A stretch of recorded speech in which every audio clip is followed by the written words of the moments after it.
Welcome back, it's Mike. Welcome to Mike's shop.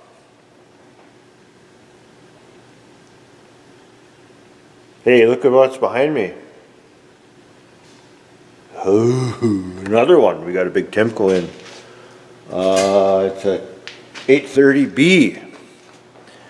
And this one's gonna I'm gonna just tell you about it ahead of time. We got a lot of heavy lifting to do on this one. It came in because it's missing something. You can't park it on a hill and shut it off, she'll roll away. That means the brakes are bad. And so we're going to be pulling both the front end and the rear end and going through both diffs and rebuilding the brakes inside the diffs. There's no two ways to get at it. You got to pull them out. You got to lift this puppy up and get them out of there. So that's on our schedule, and their breakup is right around the corner, and it's for a log yard, and we got to get at it as soon as we can.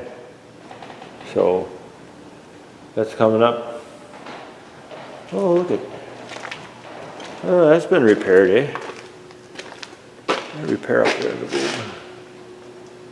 Anyways, so that's, oh, it's a bad bushing, I can tell. I can always spot stuff on these things that are bad. What I am trying to do, okay, the brakes are bad, we know that. The linings are gone on the discs, and which means they're no good. So we got to go in there.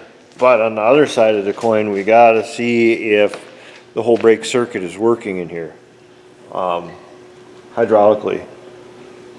See if that, when you hit the park switch, that the brakes are disengaging, or try to figure out what happened, because it's the last thing I want to do is send this back up there and have the brakes not work. So we got to kind of, it's one of those deals. We got the job to do just the brakes, but I told the customer we got to figure out what's going on with the whole machine to get that thing right. It may be just a solenoid that's not working. It may be the rotary manifold that's bypassing. It may be one of those two things, generally speaking. So yeah, we're gonna have to find that out and make sure it's, like I said, functional when it goes home. So watch and see, keep following, and thanks for watching, guys. I appreciate all of you in the comments, and keep them rolling. And that'll be fun when they get up in the air. She's a beast. Those things are heavy. Heavy! So we'll see you soon. Talk to you later.